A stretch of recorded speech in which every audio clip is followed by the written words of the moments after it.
Hello friends, GK Prince academy पर आप सभी का एक बार फिर स्वागत है। तो हम लोग डिस्कस कर रहे थे यूपी पुलिस भर्ती 2024 के प्रैक्टिस सेट के बारे में। और उसमें ये उसी चरण में प्रैक्टिस सेट नंबर तीसरा होगा। इसमें हिंदी का और जीएस के हम पोर्शन को देख रहे थे, टोटल 75 क्वेश्चन को। ठीक है, तो विस्तार से इसको हम देखेंगे। ये तीसरा प्रैक्टिस सेट होगा, इसके पहले 2 प्रैक्टिस सेट हो चुका है। जिन लोगों ने नहीं देखा है तो चैनल पेज पर जाइए, आपको वहाँ से उसका जो है वीडियो लिंक मिल जाएगा, वहाँ से भी देख सकते हैं, या फिर डिस्क्रिप्शन बॉक्स में जाइएगा, वहाँ पर आपको जो है वीडियो मिल जाएगा। ठीक है, तो चलिए शुरुआत करते हैं प्रैक्टिस सेट नंबर तीसरा। और स्टार्ट करने से पहले अगर आप लोग चैनल पर नए हो, अभी तो सब्सक्राइब नहीं किया तो चैनल को सब्सक्राइब करें, वीडियो को भी लाइक करें और अपने दोस्तों में ज़्यादा शेयर करें। ठीक है, तो हिंदी के पहले क्वेश्चन देखेंगे। पहला क्वेश्चन लेते हैं, कुछ इस तरीके से दिया गया है और इसमें दिया गया है कि सिंधूर्म शब्द है और इस शब्द में कौन सा संधि है। ठीक है, ये बताना है। सिंधूर्म शब्द में कौन सा संधि है, ये बताना है। इसका आंसर क्या हो जाएगा? सिंधूर्म शब्द का अगर हम संधि विच्छेद करते हैं तो क्या बनता है? तो वो बन जाता है सिंधु प्लस ऊर्मी। ठीक है, ऊर्मी, इस तरीके से इसका संधि विच्छेद होता है। और ये आता है, अब यहाँ से अगर हम देखते हैं तो इसमें छोटा ऊ लास्ट में आता है और इसमें बड़ा ऊ, ये मिलकर दोनों क्या बन रहा है? बड़ा ऊ बन रहा है। तो ये किस प्रकार के संधि का जो है ये फार्मूला जो है तैयार हो रहा है? तो ये अगर छोटा ऊ बड़ा ऊ मिलकर बड़ा ऊ हो जा रहा है तो ये दीर्घ स्वर संधि के उदाहरण हो जाता है। तो आंसर क्या हो जाएगा इसका? ए ऑप्शन हो जाएगा, दीर्घ स्वर संधि का उदाहरण है। ठीक है, तो छोटा आ प्लस छोटा आ बराबर बड़ा, या फिर बड़ा प्लस बड़ा बराबर बड़ा, या फिर छोटा आ प्लस बड़ा बराबर बड़ा, इस तरीके से बने, या छोटाऊ प्लस छोटाऊ बड़ाऊ, या छोटाऊ बड़ाऊ बड़ाऊ, या बड़ाऊ बड़ाऊ बड़ाऊ, इस तरीके से बने। तो ये जो आएगा ये सभी दीर्घ स्वर संधि के अंतर्गत आएगा। ठीक है, अगले क्वेश्चन की बात करेंगे। तो खड़ी बोली हिंदी का विकास हुआ है और किससे हुआ है, ये बताना है। तो खड़ी बोली हिंदी का विकास किससे हुआ है? 4 ऑप्शन इसमें दिए गए हैं, इसका आंसर क्या हो जाएगा? तो इसके अगर हम आंसर की बात करेंगे तो खड़ी बोली का विकास जो हुआ है वो सौर सेनी अपभ्रंश से होता है। तो आंसर इसका सी ऑप्शन सही है। ठीक है, सौर सेनी अपभ्रंश। सौर सेनी अपभ्रंश की अगर हम बात करेंगे तो इसके अन्य नाम है, किसके? खड़ी बोली के। खड़ी बोली के कई अन्य नाम है, जिसको हम इसको हम हिंदुस्तानी भी कहते हैं, इस बोली को हिंदुस्तानी बोली भी कहते हैं। साथ ही साथ खड़ी बोली को हम कौरवी भी कहते हैं, कौरवी याद रखिएगा। ठीक है, कौरवी भी पूछा गया है एग्जाम में। और इसके साथ ही सर हिंदी भी कहा जाता है, सर हिंदी। तो ये खड़ी बोली के अन्य नाम है। ठीक है, सर हिंदी। तो खड़ी बोली के ये अन्य नाम है जो हम इन्हें पुकारते हैं। अगर हम बात करें ब्रजभाषा, तो ब्रजभाषा की तुलना में यह बोली जो है खड़ी खड़ी लगती है, संभवतः इसीलिए जो है इसको खड़ी बोली कहा जाता है। और ये खड़ी बोली जो कौरवी नाम दिया गया है, किसके द्वारा दिया गया है? तो राहुल सांकृत्यायन लेखक है, उनके द्वारा जो है ये नाम खड़ी बोली को दिया गया था। तो ये जरूर याद रखिएगा, ये पूछा जा चुका है एग्जाम में। ठीक है, कौरवी, कौरवी जो है खड़ी बोली ही है दूसरा नाम, जिसका विकास सौर सेनी अपभ्रंश से हुआ है। ठीक है, चलिए अगले क्वेश्चन की तरफ बढ़ते हैं। अगला क्वेश्चन है, गांधी को राष्ट्रपिता कहा गया है, ये वाक्य है और इस वाक्य में संज्ञा जो है किस से किस रूप में परिवर्तित हो रही है, ये बताना। ठीक है, गांधी को राष्ट्रपिता कहा गया है और इसमें वाक्य में संज्ञा किससे किस रूप में परिवर्तन हो रही है। तो इसका आंसर क्या हो जाएगा? तो इसके अगर हम आंसर की बात करेंगे तो ये आंसर हो जाएगा, ये जातिवाचक से व्यक्तिवाचक में परिवर्तन हो रहा है। आंसर बी पार्ट हो जाएगा। ठीक है, जातवाचक से व्यक्तिवाचक में परिवर्तन हो रहा है। इस वाक्य में गांधी शब्द जो है जातवाचक होते हुए भी विशेष व्यक्ति के लिए जो है प्रयुक्त होने के कारण यह व्यक्तिवाचक संज्ञा हो जा रहा है। तो इस तरीके से आंसर इसका बी ऑप्शन का। अगर आप उत्तर प्रदेश पुलिस कांस्टेबल की तैयारी कर रहे हैं तो आपके लिए बेस्ट बुक है चक्षु प्रकाशन की, जो निकाला गया है। ये नवीनतम पाठ्यक्रम के अनुसार इसमें जो है ये practice set plus previous year question जो है निकाले गए हैं। अब इसमें अगर देखें तो जितने सारे प्रीवियस ईयर पेपर जो है वो सभी इसमें सॉल्व पेपर दिया गया है, इस तरीके से देख सकते हैं। साथ ही साथ इसमें 15 प्रैक्टिस सेट दिया गया है। तो आप इसको जो है कमेंट बॉक्स डिस्क्राइब में जाकर वहाँ से परचेज भी कर सकते हैं। साथ ही साथ इसको आपको स्टोर पर भी बुक स्टोर पर भी मिल सकता है। ठीक है, इस तरीके से देखिए प्रश्न पत्र जो आए हुए हैं वो इनका इस तरीके से संकलन किया गया है। साथ ही साथ इसमें अगर देखा जाए तो इसका सोल्यूशन भी कुछ इस तरीके से व्याख्या सहित जो है दिया गया है। ठीक है, तो बुक बहुत अच्छी है। और इसमें प्रैक्टिस सेट की अगर हम बात करेंगे तो प्रैक्टिस सेट कुछ इस तरीके से दिया गया है। देखिए ये प्रैक्टिस सेट है, यहाँ पर आपको इस तरीके से क्वेश्चन मिल जाएंगे प्रैक्टिस सेट के, और इस तरीके से पूरे 15 प्रैक्टिस सेट इसमें दिए गए हैं। ठीक है, इसके सोल्यूशन की बात करेंगे तो देखिए सोल्यूशन कुछ इस तरीके से दिया गया है इसमें। ठीक है, इसका सोल्यूशन कुछ इस तरीके से दिया गया है ये, और जो कि व्याख्या सही सोल्यूशन दिया गया है। तो अच्छी बुक है, आप इसको खरीद सकते हैं और आप पढ़ सकते हैं। ठीक है, इसमें 4 बुकें निकाली गई हैं, तो इस तरीके से आप कॉम्बो पैक करके जाकर खरीद सकते हैं, जिसमें इसमें practice set plus solve paper है और ये स्टडी गाइड निकाला गया है कांस्टेबल के लिए। साथ ही साथ इसके अलग से रीजनिंग की बुक और समान हिंदी की भी निकाली गई है। तो इसको कॉम्बो पैक के माध्यम से आप इसको खरीद सकते हैं। अगला प्रश्न है, श्रा एक संयुक्त व्यंजन है, इसमें किन दो वर्णों को सम्मिलित किया गया है। ठीक है, श्रा जो है एक संयुक्त व्यंजन है और इसमें किन दो वर्णों को मिलाकर श्रा बनाया गया, बेसिकली ये बताना है। इसमें 4 ऑप्शन आपको दिए गए हैं, इसमें कौन सा आंसर हो जाएगा। तो इसमें अगर हम बात करें तो कितने जो संयुक्त व्यंजन होते हैं वर्णमाला में कितने हैं, तो टोटल 4 संयुक्त वर्ण व्यंजन है। ठीक है, 4 कौन कौन सा है, तो उसमें एक आता है छा, जिसको क्षत्रिय वाला छा होता है। ठीक है, वो आता है ये छा आता है। ये किस किस से मिलकर बना है, तो ये आधा का और शा से मिलकर बनता है क्षत्रिय वाला छा। इसके अलावा एक आता है त्रा, ये भी संयुक्त व्यंजन है, ये जो है आधा ता और रा से मिलकर बना है। इसके अलावा अगर देखा जाएगा तो ज्ञा आता है संयुक्त व्यंजन के रूप में, ज्ञा जो है ये जा और या से मिलकर बना है। ठीक है, साथ ही साथ आता है श्रा। ठीक है, छत्रंग ज्ञा श्रा आता है। तो इस तरीके से ये इतना आता है। और ये भी संयुक्त व्यंजन की अगर बात करें तो ये मिलकर बनता है शा और रा से मिलकर बनता है। ठीक है, शा और रा से मिलकर बनता है। तो इस तरीके से आपका इसमें आंसर क्या हो जाएगा, शा और रा, जहाँ पे लिखा हुआ है शा और रा उसी से मिलकर बनता है, जो कि सी पार्ट में दिया गया है और आंसर इसका सी ऑप्शन करेक्ट हो जाएगा। तो 4 जो है क्या है, 4 संयुक्त व्यंजन है। ठीक है, छ, त्र, ज्ञा और श्रा, इस तरीके से 4 क्या है, संयुक्त व्यंजन है। नेक्स्ट क्वेश्चन है, रमेश की पुस्तक पुरानी है। ठीक है, रमेश की पुस्तक पुरानी है, इस वाक्य में पुस्तक शब्द क्या है ये बताना है। तो रमेश की पुस्तक पुरानी है, इस वाक्य में अगर पुस्तक शब्द की अगर हम बात करें तो पुस्तक शब्द क्या है, तो क्योंकि अगर हम बात करें पुस्तक की तो पुस्तक की विशेषता क्या बताया जा रहा है, पुरानी है। ठीक है, तो यहाँ पे पुरानी शब्द जो हो जाएगा ये क्या हो जाएगा, पुरानी शब्द जो हो जाएगा विशेषण है। पुरानी शब्द क्या है, विशेषण है। और ये किसकी विशेषता बता रहा है, तो ये पुस्तक की विशेषता बता रहा है। तो जिसकी विशेषता बताई जी वो कौन से शब्द के अंतर्गत आता है, तो वो आता है विशेष शब्द के अंतर्गत। तो आंसर आपका इसमें क्या हो जाएगा, ए पार्ट हो जाएगा। पुस्तक शब्द विशेष है और पुरानी शब्द क्या है, वो जो है विशेषण है। ठीक है, पुरानी शब्द क्या है, विशेषण है। तो इस तरीके से आपका आंसर इसमें क्या हो जाएगा, आंसर जो होगा आपका ए पार्ट करेक्ट हो जाएगा। ठीक है, आंसर क्या हो जाएगा इसमें, ए पार्ट इसका करेक्ट हो जाएगा। चलिए अगले क्वेश्चन की बात करेंगे, तो मेरे घर से आपका घर 5 किलोमीटर दूर है, यह है वाक्य। मेरे घर से आपका घर 5 किलोमीटर दूर है, ये वाक्य कोई, और इस वाक्य में घर से जो लिखा हुआ है इसमें कौन सा कारक है ये बताना। ठीक है, घर से जो लिखा हुआ है इसमें कौन सा कारक है। तो कारक की अगर हम बात करेंगे तो देखिए मेरे घर से आपका घर 5 किलोमीटर दूर है। ठीक है, कारक की बात करेंगे तो इसमें अपादान कारक हो जाएगा, अपादान कारक हो जाएगा। अपादान कारक की अगर हम बात करेंगे तो अपादान कारक जो होता है जहां से जिस रूप से अलगाव का बोध होता है वहां पर अपादान कारक होता है। इसकी विभक्ति क्या होती है, से होती है। इसकी विभक्ति क्या होती है, से होती है। तो यहाँ से देखिए घर से और दूरी बताया जा रहा है कि यहाँ से आपकी वहां की दूरी जो है इतनी 5 किलोमीटर दूर है। तो अलगाव की स्थिति यहाँ पर उत्पन्न हो रही है। तो इस तरीके से डी ऑप्शन इसका हो जाएगा अपादान कारक। नेक्स्ट क्वेश्चन है, निम्नलिखित प्रश्न में 4 विकल्पों में से दिए गए वाक्य का सही काल वाला विकल्प चुनना है। दीपा पौधों को पानी दे रही थी, इसमें कौन सा काल है, तो दे रही थी। ठीक है, ये अगर हम बात करेंगे तो ये जो है अपूर्ण भूतकाल का वाक्य हो जाएगा, आंसर इसका ए पार्ट। क्योंकि इसमें क्या है कि दीपा पौधों को पानी दे रही थी, अभी कंफर्म नहीं कि दे चुकी है या फिर खत्म हो गया। ठीक है, तो यहाँ पर जो जाएगा वो अपूर्ण भूतकाल में हो जाता है ये।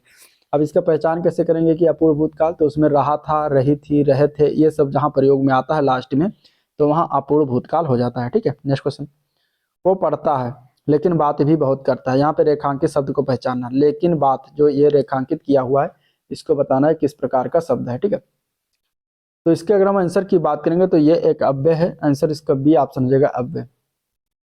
ठीक है, लेकिन शब्द जो होता है समुच्चय बोधक अव्यय होता है। तो इस तरीके से आंसर इसका बी पार्ट करेक्ट हो जाएगा। नेक्स्ट क्वेश्चन, कटहरा शब्द का तत्सम रूप क्या होता है, तो कटहरा शब्द जो होता है ये तद्भव रूप है। क्या है, तद्भव है। इसका तत्सम क्या होता है, तो कटहरा शब्द का तत्सम होता है काष्ठ ग्रह। क्या होता है, काष्ठ ग्रह होता है। आंसर इसका सी ऑप्शन करेक्ट है, काष्ठ ग्रह। ठीक है, काष्ठ ग्रह क्या होता है, इसका तत्सम रूप होता है। कटहल जो दिया गया है पार्ट में, कटहल जो है इसका तत्सम क्या होता है, तो इसका होता है कंठफल। कटहल का क्या होता है, कंठफल होता है तत्सम रूप, और कटहरा शब्द का तत्सम होता है काष्ठ ग्रह। नेक्स्ट क्वेश्चन, निम्नलिखित शब्दों में से फारसी भाषा का शब्द कौन सा इसमें से नहीं है। फारसी भाषा की अगर हम बात करेंगे तो इसमें देखिए तारीख से जो शब्द दिया गया है, तारीख। ठीक है, तारीख शब्द क्या है, अरबी भाषा का शब्द है। तो आंसर डी ऑप्शन हो जाएगा। किस प्रकार का शब्द है, ये अरबी भाषा का शब्द है।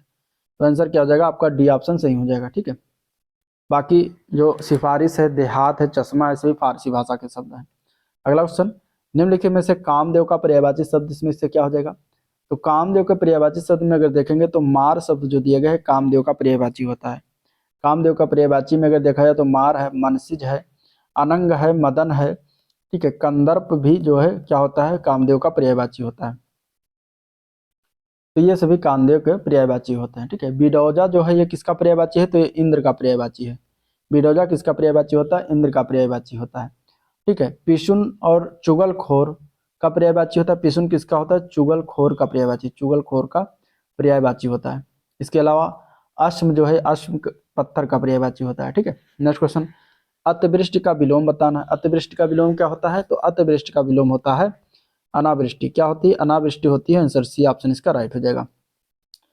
अगला क्वेश्चन है, जिसकी उपमा न दी जा सके, जिसकी उपमा न दी जा सके उसके लिए एक शब्द क्या होगा, तो जिसकी उपमा न दी जा सके उसके लिए एक शब्द की बात करेंगे तो अनुपम शब्द होता है, ठीक है। उसके लिए शब्द क्या होता है, अनुपम शब्द होता है। आंसर ए पार्ट करेक्ट हो जाएगा। लाल पीला होना मुहावरे का सही अर्थ क्या है, तो लाल पीला होना मुहावरे का सही अर्थ होता है बहुत क्रोध करना। क्या होता है, बहुत क्रोध करना। आंसर ए पार्ट करेक्ट हो जाएगा। कोयली की दलाली में मुंह काला, इस लोकोक्ति का सही अर्थ क्या होता है, तो कोयली की दलाली में मुंह काला की अगर हम बात करेंगे तो बुरी संगत में कलंक लगता है। इसका आंसर हो जाएगा सी ऑप्शन, बुरी संगत में कलंक लगता है।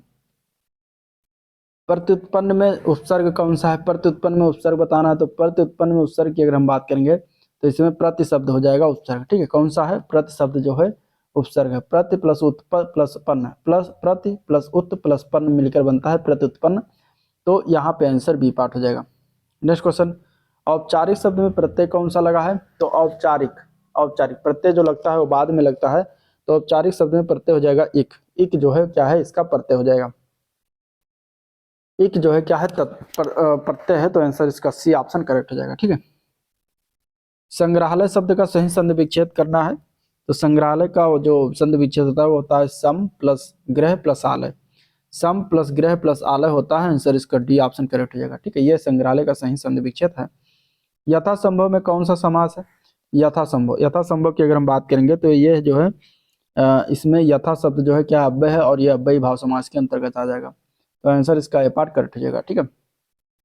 सलमा घर जाती है, यह वाक्य किस प्रकार का है, तो सलमा घर जाती है वाक्य में अगर देखा जाएगा तो ये सरल वाक्य का उदाहरण है, ठीक है। सरल वाक्य का उदाहरण है। सरल वाक्य जहाँ पर एक ही उद्देश्य हो और एक ही विधेय हो वहाँ साधारण वाक्य होता है, सरल वाक्य होता है। तो आंसर ए पार्ट करेक्ट हो जाएगा। सही विकल्प का चयन करने जो शुद्ध वाक्य है, इसमें से शुद्ध वाक्य कौन सा है, तो तुम अपना काम करो, जो कि ये लिखा हुआ है डी पार्ट में, जो कि सही है, बाकी सारे गलत हैं, ठीक है। शुद्ध वर्तनी वाले शब्द का चयन करिए। शुद्ध वर्तनी इनमें से किसकी लिखी हुई है ये बताना है।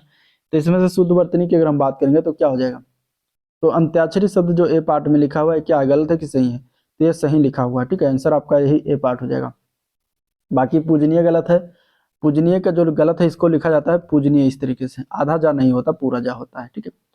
कवयत्री भी गलत है। कवयत्री किस प्रकार से लिखते हैं, तो कवयत्री इस तरीके से लिखा जाता है, ठीक है, कवयत्री।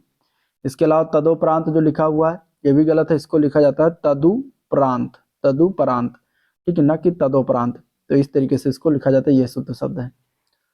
तो इस तरीके से हो गया। नेक्स्ट क्वेश्चन, अगले क्वेश्चन में हमें बताना है कि प्रथम तथा अंतिम अंश एक और छा के अंतर्गत दिए गए बीच वाले चार अंश जो है या रा लावा को क्रमानुसार व्यवस्थित करके विकल्प करना। माने पहला और आखिरी ये फिक्स है, बीच के हमें जो है इसको व्यवस्थित करना है।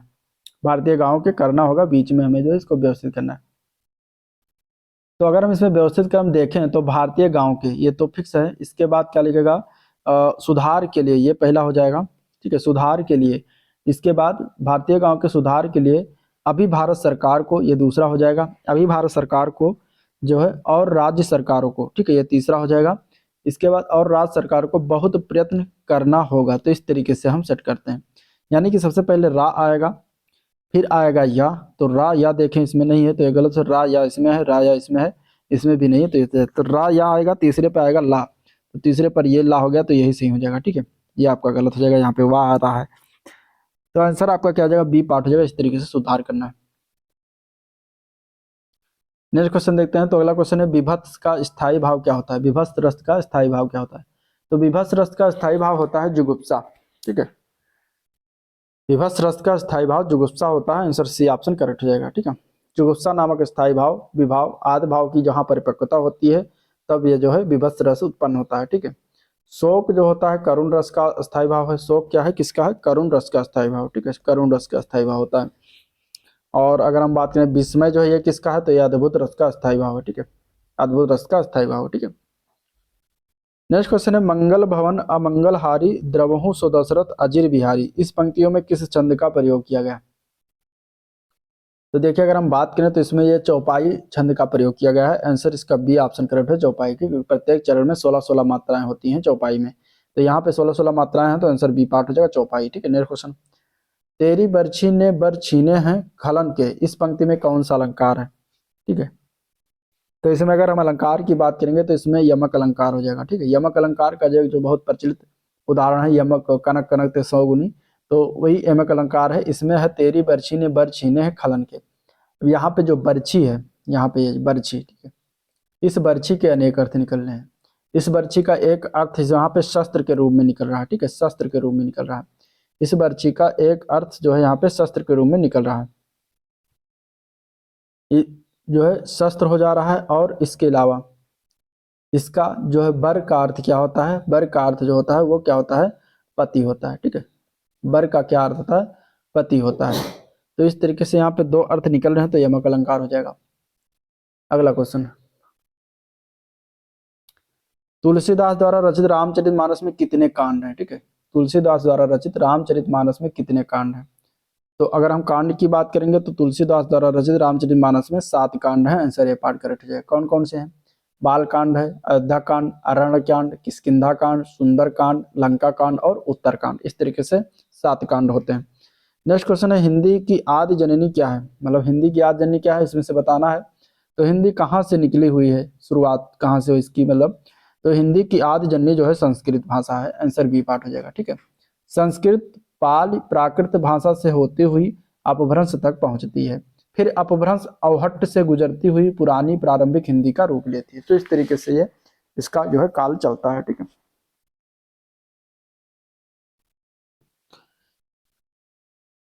अब क्वेश्चन 29 से लेकर 33 तक जो है गद्यांश को पढ़ के उत्तर देना है। आप लोग गद्यांश को पढ़िएगा, ये दिया हुआ है। पॉज करके हम इसके क्वेश्चन की तरफ चलते हैं। पहला क्वेश्चन इसमें दिया गया है कि उपयुक्त गद्यांश का सही शीर्षक क्या होगा। तब जब आप इस गद्यांश को पढ़ेंगे तब आपको पता चलेगा कि ये किसके बारे में बातें कहा जा रहा है, वही शीर्षक हो जाएगा। तो ये इसमें शांत और सुखी के बारे में बातें की गई हैं, तो शांत रहो सुखी रहो इसका आंसर हो जाएगा, जो कि इस गद्यांश का जो है शीर्षक है, ठीक है। अगला क्वेश्चन है क्रोध आने की स्थिति में शांत रहने की प्रवृत्ति को क्या नाम दिया गया है। तो क्रोध आने की स्थिति में शांत रहने की प्रवृत्ति को अगर देखा जाए तो इसमें आंसर क्या हो जाएगा। तो आप जब गद्यांश पढ़ेंगे तो उसकी प्रथम पंक्ति से लेकर तीसरे पंक्ति तक पढ़ने पर स्पष्ट होता है कि क्रोध आने की स्थिति में शांत रहने की प्रवृत्ति को महायोग कहा गया है। तो आंसर सी ऑप्शन हो जाएगा, महायोग, ठीक है। क्रोध को काबू में रखने में मुख्यतः कौन से रोग दूर होते हैं। तो क्रोध को जब काबू रखेंगे तो इस गद्यांश के अनुसार इसका आंसर क्या हो जाएगा, इसका आंसर हो जाएगा बी पार्ट, पाचन क्रिया से जुड़े रोग जो है दूर रहते हैं। चिंता की रेखाएं कहाँ उभर के आती हैं। तो चिंता की रेखाओं की अगर हम बात करेंगे तो इस गद्यांश को जब आप पढ़ेंगे तो इसका आंसर डी पार्ट निकल जाएगा, ओजस्वी चेहरे पर, ठीक है। आंसर डी पार्ट हो जाएगा, ओजस्वी चेहरे पर। शांत रहने की प्रक्रिया में आगे बढ़ने के लिए रात को क्या करें। तो इस गद्यांश को पढ़ने के बाद आपका आंसर इसमें निकल के आएगा सी पार्ट, क्रोध के अनुभव डायरी पर लिखें, ठीक है। आप इसको गद्यांश को पहले पढ़ लीजिएगा फिर इस पर आइएगा। अगला क्वेश्चन, ऊपरी दिखावे के रूप में होने वाला वाक्यांश के लिए एक शब्द क्या होगा, ठीक है। इसके लिए एक वाक्यांश के लिए एक शब्द, मतलब इसके लिए एक शब्द में हम क्या प्रयोग करेंगे कि ऊपरी दिखावे के रूप में होने वाला को हम एक शब्द में क्या कहते हैं। तो उसके लिए हम एक शब्द में कहते हैं औपचारिक, क्या कहते हैं, औपचारिक कहते हैं। आंसर इसका सी ऑप्शन करेक्ट हो जाएगा, औपचारिक, ठीक है।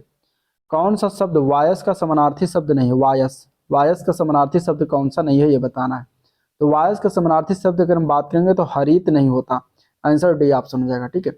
बाकी वायस का समानार्थी में काग है, वायस का समानार्थी एकाक्ष है, वायस का समानार्थी जो है काक भी होता है, ठीक है। वायस का अर्थ क्या होता है, तो वायस का अर्थ होता है कौवा, ठीक है, क्या होता है, कौवा होता है, ठीक है। अगला क्वेश्चन देखते हैं। तो अगला क्वेश्चन है दिए गए रेखांकित खंड को प्रतिस्थापित करने के लिए सबसे पहले उपयुक्त विकल्प का चयन करें। जैसे कि उसका भाई सेक्रेटरी लगा हुआ है, अब इसमें जो है कहाँ पर जो है बदलाव करने की आवश्यकता हुई या इसमें से क्या बदल सकते हैं, ठीक है। तो इसमें अगर देखा जाएगा तो रेखांकित खंड को अगर हम प्रतिस्थापित करेंगे तो मतलब इसमें सेक्रेटरी जो ये पार्ट है यही रेखांकित किया हो, तो इसको हम कैसे किस तरीके से बदल सकते हैं।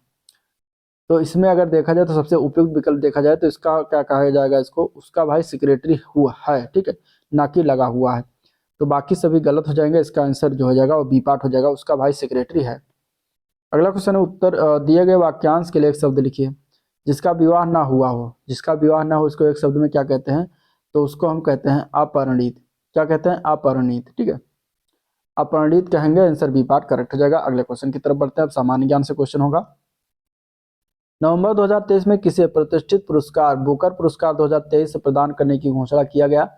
तो नवंबर 2023 में उनका नाम क्या, उस लेखक का नाम है, क्या नाम है ये बताना। तो बुकर पुरस्कार 2023 जो प्रदान किया गया है उनका नाम है पॉल लिंच, ठीक है, आंसर इसका सी ऑप्शन हो जाएगा।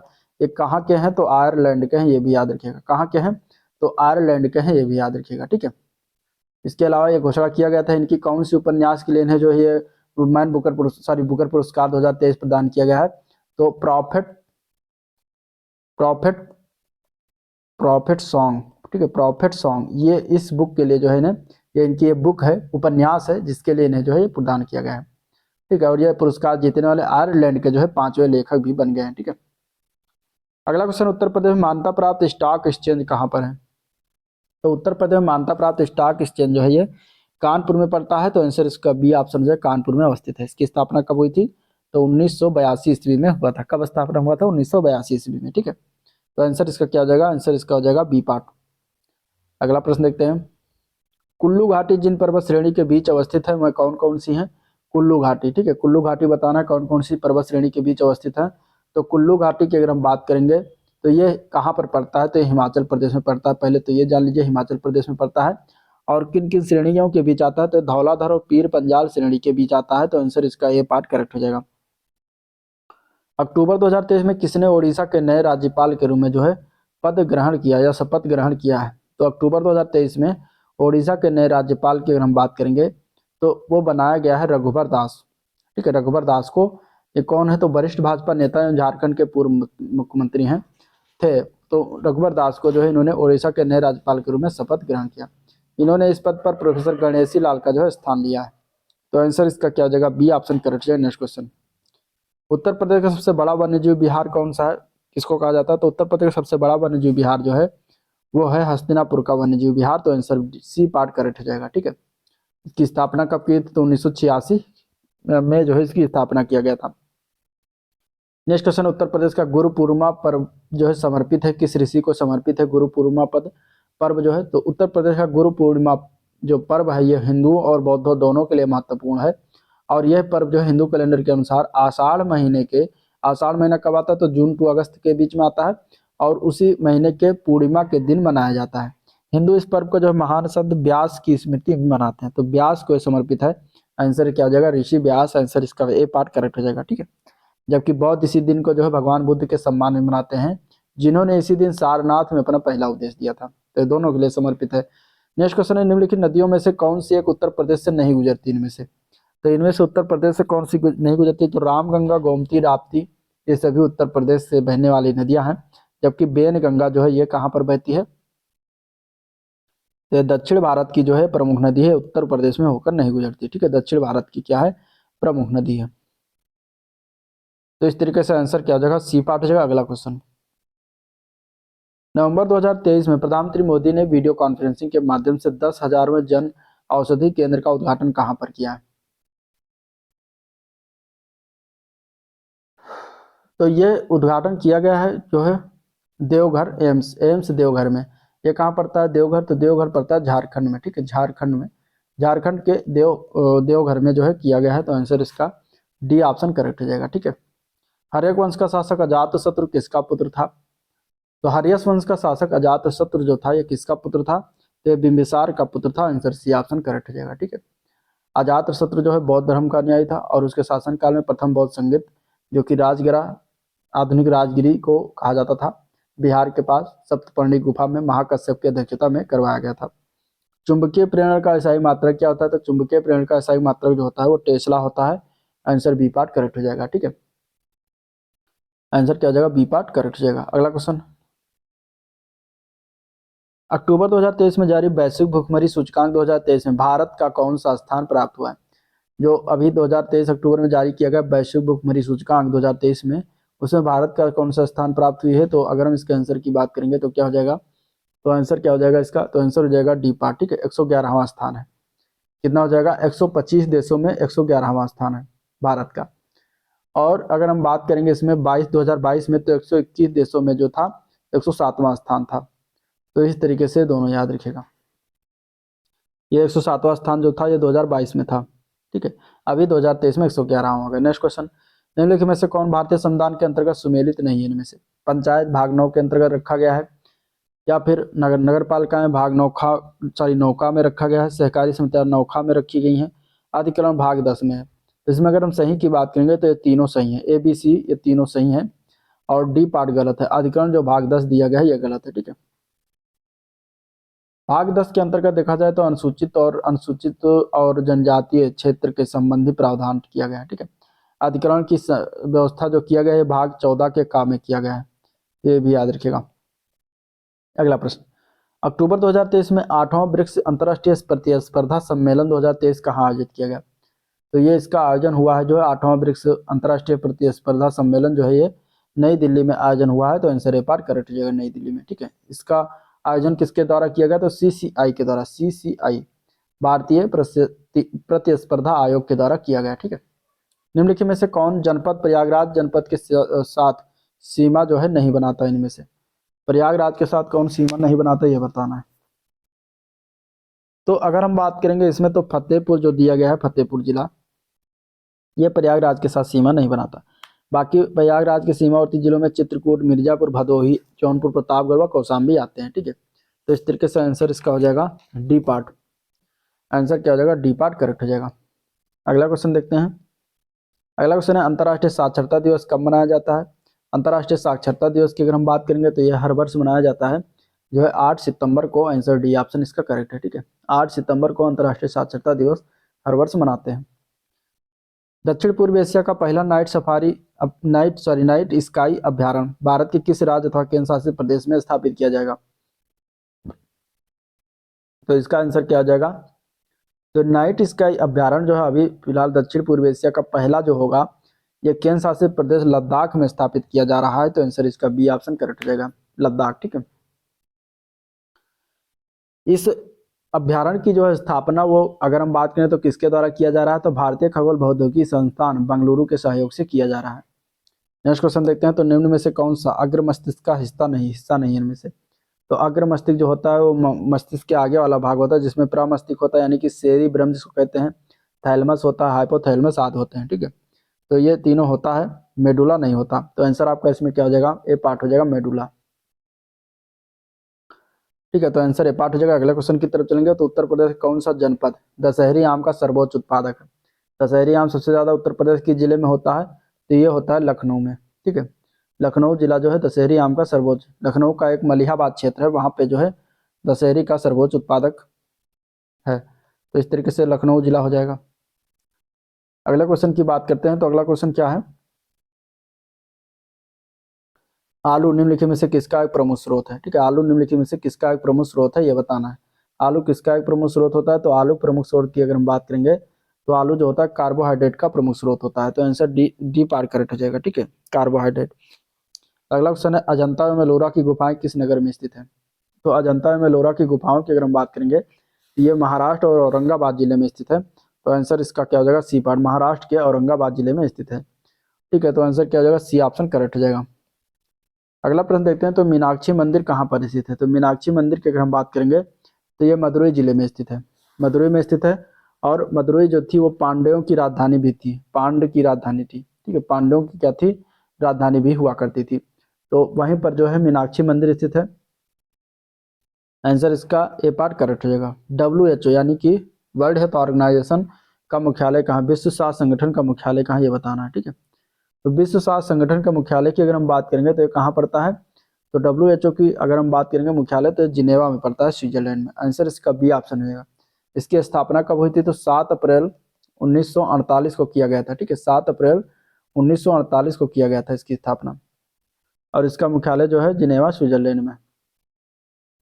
अगले क्वेश्चन की बात करते हैं। तो अगला प्रश्न क्या दिया गया है कि यदि सरकार द्वारा राजनीति निदेशक राजनिदेशक सिद्धांतों को लागू नहीं किया जाता तो एक नागरिक निम्नलिखित में से किसके पास जा सकता है? तो देखिए, राज्य के नीति निर्देशक सिद्धांतों की अगर हम बात करेंगे तो ये भाग 4 में दिया गया है। ठीक है, भाग 4 में इसका वर्णन किया गया है, जो कि 36 से लेकर 51 तक जो है वर्णन है। ठीक है, 36 से लेकर 51 तक इसका वर्णन है भाग 4 में। अब इसमें अगर हम बात करें तो ये अगर कल्याणकारी राज्य इसमें लक्ष्य रखा गया है जिनका उद्देश्य है नागरिक को सामाजिक, आर्थिक और अधिकार सुविधाएं उपलब्ध कराना, परंतु ये नागरिकों को ऐसा विधिक अधिकार उपलब्ध नहीं कराते जिनका उल्लंघन होने पर इसका उपचार कराया जा सके। अर्थात संविधान के भाग 4 में वर्णित उपबंध न्यायालयों के द्वारा परिवर्तनीय नहीं होंगे। वस्तुतः ये संवैधानिक लक्ष्य है जिन्हें राज्य द्वारा पूरा किया जाना चाहिए। ठीक है, तो अगर हम बात करेंगे इसके आंसर की, तो आंसर क्या हो जाएगा? इसका आंसर हो जाएगा डी पार्ट। इनमें से कहीं भी नहीं जाया जा सकता, आंसर क्या हो जाएगा? डी पार्ट हो जाएगा। अगला क्वेश्चन, वित्तीय आपात कितने समय के लिए लागू की जा सकती है? तो वित्तीय आपात की अगर हम बात करेंगे तो अनुच्छेद 360 के अंतर्गत लागू किया जाता है और ये आर्थिक संकट की स्थिति में जो है वित्तीय आपात की घोषणा किया जा सकता है। पहले चरण में उद्घोषणा 2 महीने तक परिवर्तन में रहती है। ठीक है, इसके बाद अगर हम बात करें तो संसद के दोनों सदस्यों के संकल्पों के द्वारा इसका अनुमोदन भी किया जा सकता है, तो वो अनिश्चित काल तक बनी रह सकती है, अर्थात जब तक कि वापस न ली जाए तब तक बनी रह सकती है। तो इसका भी आंसर हो जाएगा डी पार्ट। कोई अधिकतम अवधि नहीं है वित्तीय काल के लिए। ठीक है, अगला क्वेश्चन है, उत्तर प्रदेश का एकमात्र मुक्त विश्वविद्यालय जाना जाता है और किस नाम से जानते हैं? तो एकमात्र जो विश्वविद्यालय है वह है राजर्षि पुरुषोत्तम दास टंडन मुक्त विश्वविद्यालय, जो कि उत्तर प्रदेश का एकमात्र ओपन यूनिवर्सिटी यानी कि मुक्त विश्वविद्यालय है, जो कि अभी कहाँ स्थित है? तो प्रयागराज में। अभी कहाँ स्थित है? प्रयागराज में। ठीक है, नेक्स्ट क्वेश्चन, मुद्रास्फीति के दौरान ही कर की दरों में निम्नलिखित में से क्या होगा? मुद्रास्फीति के समय के दौरान ही कर की दरों में निम्नलिखित में से क्या होगा? तो मुद्रास्फीति के दौरान कर की दरों में कोई भी जो है देश वृद्धि करेगा जिसमें मुद्रा की तरलता जो है कम हो सके। तो इस तरीके से अगर हम आंसर की बात करेंगे तो हो जाएगा वृद्धि होगा। ठीक है, चेचक के लिए टीके यानी कि वैक्सीन का आविष्कार किसने किया था? तो चेचक के लिए वैक्सीन का आविष्कार किया गया था एडवर्ड जेनर के द्वारा। आंसर सी ऑप्शन हो जाएगा। और चेचक जो है एक विषाणु जनित रोग है यानी कि वायरस से फैलता है, और इसका जो है इसके वैक्सीन का आविष्कार जो है एडवर्ड जेनर ने किया था। तो आंसर इसका सी पार्ट करेक्ट हो जाएगा। किस नदी पर और किस राज्य में जायकवाड़ी बांध अवस्थित है? तो जायकवाड़ी बांध जो है गोदावरी नदी पर स्थित है और महाराष्ट्र राज्य में पड़ता है। तो आंसर आपका इसमें क्या हो जाएगा? सी ऑप्शन करेक्ट हो जाएगा। ठीक है, आंसर क्या हो जाएगा? सी ऑप्शन करेक्ट हो जाएगा।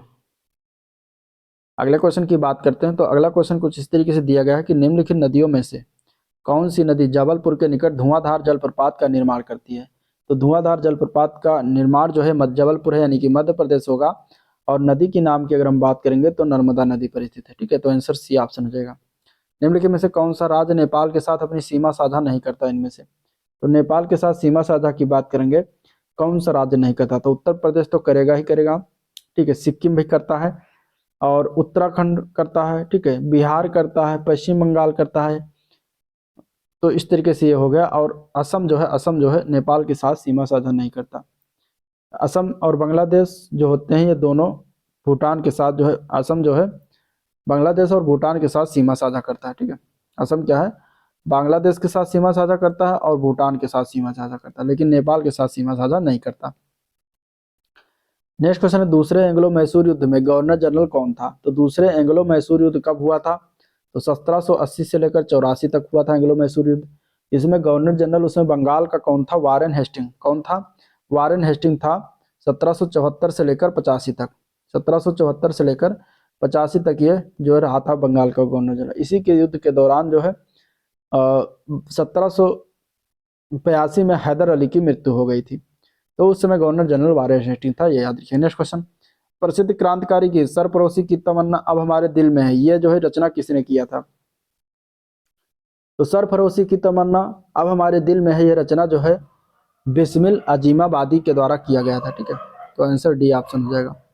निम्नलिखित में से कौन बंगाल का अंतिम गवर्नर जनरल था? इसमें से तो बंगाल के अंतरिम गवर्नर जनरल की अगर हम बात करेंगे तो कौन था इनमें से? तो इसका आंसर क्या हो जाएगा? तो वो था विलियम बेंटिक। कौन था? विलियम बेंटिक था। ठीक है, जो 1833 के चार्टर एक्ट आया था उसके द्वारा भारतीय प्रशासन को पूर्णतः केंद्रीकृत करने के लिए जो है प्रयास किया गया, और इस एक्ट के द्वारा बंगाल का गवर्नर जनरल जो उस समय था जनरल विलियम बेंटिक, उसी को जो है भारत का गवर्नर जनरल बना दिया गया था। तो 1833 ईस्वी में विलियम बेंटिक जो था वो क्या था, भारत का प्रथम गवर्नर जनरल बना था और यह बंगाल का अंतिम गवर्नर जनरल रहा था। अगला क्वेश्चन, निम्नलिखित में से किसे सांख्यिकी का जनक कहते हैं? तो आर ए फिशर, ठीक है, आर ए फिशर को जो है हम क्या कहते हैं, आधुनिक सांख्यिकी का जनक कहा गया है। इनका पूरा नाम सर रोनाल्ड ए फिशर था, जिनको आधुनिक सांख्यिकी का जनक कहा जाता है, ठीक है। और भारत में सांख्यिकी के जनक की अगर हम बात करेंगे तो उनका पीसी महालनोबिस को कहा जाता है, ठीक है। ऐसे पूछा जाएगा तो आर ए फिशर यानी कि सर रोनाल्ड ए फिशर जो आधुनिक सांख्यिकी के जनक हैं, भारत में सांख्यिकी के जनक पीसी महालनोबिस को। नेक्स्ट क्वेश्चन, रतले पनबिजली योजना किस नदी पर स्थित है? रतले पनबिजली योजना, रतले पनबिजली योजना जो है ये जम्मू कश्मीर में स्थित है, ठीक है। कहाँ पर स्थित है? जम्मू कश्मीर में स्थित है। और ये किस जिले में है? तो किश्तवाड़ जिले में चेनाब नदी पर स्थित है। तो आंसर ए पार्ट करेक्ट हो जाएगा, चेनाब नदी। अगला क्वेश्चन है, केंद्रीय बजट 2022-23 के अनुसार 22-23 के लिए अनुमानित राजकोषीय घाटा क्या है? इंपॉर्टेंट है, ये याद रखिएगा। राजकोषीय घाटा अगर हम देखेंगे तो इसका आंसर क्या हो जाएगा? तो केंद्रीय बजट 2022-23 में अनुमानित राजकोषीय घाटा जो है 6.4% है। आंसर ए पार्ट हो जाएगा। थॉमस कप का संबंध किसे? तो थॉमस कप का संबंध जो होता है ये बैडमिंटन से होता है। आंसर ए पार्ट हो जाएगा, ठीक है, बैडमिंटन से होता है। आंसर क्या हो जाएगा? ए पार्ट हो जाएगा। अगला क्वेश्चन, निम्नलिखित देशों में से कौन आसियान का सदस्य नहीं है? इनमें से तो आसियान के सदस्य देशों में अगर हम देखें तो इसमें कौन कौन से सदस्य आते हैं, ठीक है। तो आसियान के सदस्य देशों में अगर देखा जाए तो इसमें ऑप्शन देख लीजिए पहले, कौन सा सही नहीं है, कौन सा सदस्य इसमें से नहीं होगा, ठीक है। तो वह जाएगा भारत। भारत आसियान का सदस्य देश नहीं है। भारत में आसियान में टोटल 10 सदस्य देश हैं। पहले उसमें आता है Indonesia, Thailand, Brunei, Laos, Singapore, Vietnam, Malaysia, Philippines, Myanmar और कंबोडिया। ये टोटल 10 देश हैं जो इसके सदस्य हैं। आसियान की स्थापना कब हुई थी? तो 1967 में हुआ था। कहाँ पर हुआ था? तो बैंकॉक में। कहाँ पर हुआ था? तो बैंकॉक में हुआ था, ठीक है। तो इस तरीके से 1967 में बैंकॉक में आसियान की स्थापना हुई थी। इसमें टोटल 10 सदस्य देश हैं, ठीक है। उसमें भारत नहीं आता, तो आपका आंसर इसमें ए पार्ट हो जाएगा। तो ये था ओवरऑल वीडियो जिसको हम लोगों ने देखा, डिस्कस किया। अगर वीडियो पसंद आया तो लाइक करिए, चैनल को सब्सक्राइब नहीं किया अभी तो सब्सक्राइब करना मत भूलिएगा, साथ ही साथ अपने दोस्तों में शेयर भी कर दीजिएगा, ठीक है। और आज का वीडियो यहाँ पर एंड करते हैं, मिलते हैं नेक्स्ट वीडियो में, तब तक के लिए थैंक यू।